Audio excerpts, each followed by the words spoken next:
میرے حبیب کریم سید عالم صلی اللہ علیہ وسلم نے فرمایا، اللہ کریم نے بندے کو، مخلوق کو پیدا کرنے سے پہلے جو تحریر سب سے پہلے لکھی تھی نا، اللہ نے اپنے پاس جو جملے سب سے پہلے لکھے تھے بندے بنانے سے بھی پہلے، وہ فکر یہ تھے کہ ان رحمتی سبقت اعلی غضبی، رب کریم نے لکھا تھا بے شک میری رحمت زیادہ ہے، میرا غضب زیادہ نہیں ہے۔ اس نے لکھا تھا کہ میری رحمت ہمیشہ میرے غضب پر غالب رہے گی، غلبہ رحمت کا ہے۔ سنیں بڑی پیاری حدیث، بڑی خوبصورت حدیث، کنز المال میں دیگر کتب احادیث میں ہے۔ حضرت ابو ہریرہ رضی اللہ تعالیٰ عنہ فرماتے ایک بابا جی نبی پاک کی بارگاہ میں آئے، اور جب وہ واپس جانے لگے تو میں نے عمر پوچھی تو عمر تھی 96 سال۔ کہتے ہیں بزرگ جب آئے نا تو یہ بھویں جو ہے نا ان کی سفید ہو کے تو یوں آنکھوں پہ آ گئی، بڑی چھڑی بابا جی نے پکڑی ہوئی اور دونوں ہاتھ پکڑ کے نا چھڑی کے اوپر جھکے ہوئے ہیں ایک جانب، قربان جاؤں۔ کہتے ہیں جب وہ بزرگ مسجد میں داخل ہوئے تو میرے رسول نے کھڑے ہو کے استقبال فرمایا، کھڑے ہو، اور نبی کریم صلی اللہ علیہ وسلم نے آگے بڑھ کے بابا جی کو بازو سے پکڑا اور بٹھایا، حضور بیٹھ گئے۔ کہا بزرگوں کیسے آئے ہو؟ تو کہتے ہیں وہ بابا جی بات کرتے تو آنکھ کھول کے پہلے حضور کا چہرہ دیکھتے، پھر وہ بات کرتے تو ان کے لب و لہجے کے اندر بڑی پریشانی، بڑی تکلیف، بڑی مایوسی۔ عرض کرنے لگے یا رسول اللہ، حضور زندگی ساری گناہوں میں بیت گئی ہے، حضور غلطیاں ہی غلطیاں، یاد ماضی عذاب ہے، یا رب چھین لے مجھ سے حافظہ میرا۔ اے اللہ کے رسول بڑی لمبی فہرست ہے، پاپ ہی پاپ ہے، کالے سیاہ دفتر ہے۔ یا رسول اللہ صلی اللہ علیہ وسلم جب پلٹ کے دیکھتا ہوں حضور مجھے نیکی دکھائی نہیں دیتی۔ حضور اس عمر میں آپ کا ایک صحابی ملا ہے،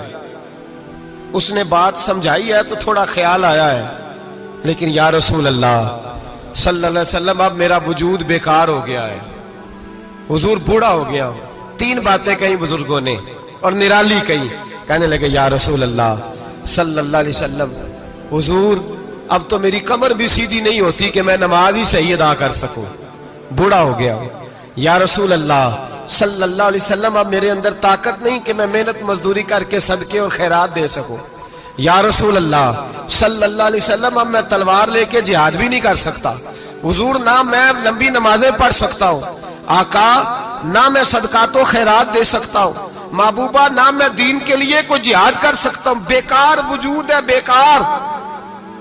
بیکار وجود کو تو گھر والے برداشت نہیں کرتے، بچے دعا کرتے ہیں یا اللہ ابا جی کو پردہ دے دے،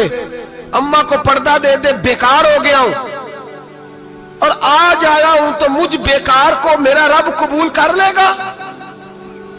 آج کلمہ پڑھوں تو بیکار ہوں، کسی کام کا نہیں، نہ نماز نہ صدقات نہ جہاد، قبول کر لے گا؟ حضرت ابو ہریرہ فرماتے ہیں جیسے برسات میں بارش کی جھڑی لگتی ہے، یوں مصطفیٰ کی آنکھوں سے جھڑی لگ گئی، حضور کھل کے روئے، کھل کے۔ اور میرے حبیب پاک نے فرمایا بزرگوں بڑے مجاہد ہیں، دین کے لیے جہاد کرنے والے بڑے ہیں، رب کریم کو آپ کی تلوار کی اتنی حاجت نہیں، اور فرمایا اس کے خزانے کوئی خالی تو نہیں کہ آپ ہی گویا صدقہ دیں گے تو بھرے جائیں گے، اور فرمایا پھر رب کریم کی شان میں اضافہ نہیں کرتی عبادتیں، وہ تو بندے کو نفع دیتی ہیں۔ میں بزرگوں نہ آپ جہاد کریں نہ آپ صدقات دیں، لا لمبی نمازیں پڑھیں، آپ صدق دل سے آ جائیں، اللہ کے رسول کا وعدہ ہے رب آپ کو بغیر حساب کتاب جنت عطا فرما دے گا۔ آنا تو شرط ہے کہ نہیں؟ آئیں تو صحیح، نہ پہنچے تو صحیح، آ جائیں، اس کو نہیں عادت صدقات و خیرات کی، جہاد کی، تبلیغ، آئے تو صحیح نا۔ ان العبد اذا اعترف ثم تاب تاب اللہ علیہ، میرے حبیب نے فرمایا بندہ جب رو کے کہتا ہے نا یا اللہ غلطی ہو گئی معاف کر دے، فرمایا میرا مالک اسے فوراً ہی معاف فرما دیتا ہے۔ تو آ تو صحیح، تو آتا ہی نہیں، تو آ ہی نہیں رہا، تو گھر میں بیٹھا ہوا ہے، تو سویا ہوا ہے، تو دکانداری کر رہا ہے، تو پیسے گن رہا ہے، تو آیا ہی نہیں، آ تو صحیح۔ بلکہ میرے نبی پاک فرماتے ہیں جب اللہ پاک کا بھاگا ہوا غلام آتا ہے پھر تو اللہ زیادہ راضی ہوتا ہے، پھر تو اللہ زیادہ راضی ہوتا ہے، زیادہ راضی ہوتا ہے، تو آ تو صحیح، پہنچ تو صحیح۔ بلکہ صوفیاء تو اور بات کرتے ہیں، وہ کہتے ہیں تو کبھی بھول کے بھی رب رب کرے تو اللہ تو اسے بھی قبول کر لیتا ہے، بھول کے۔ ملا رومی کہتے ہیں بنی اسرائیل کا بندہ ہے،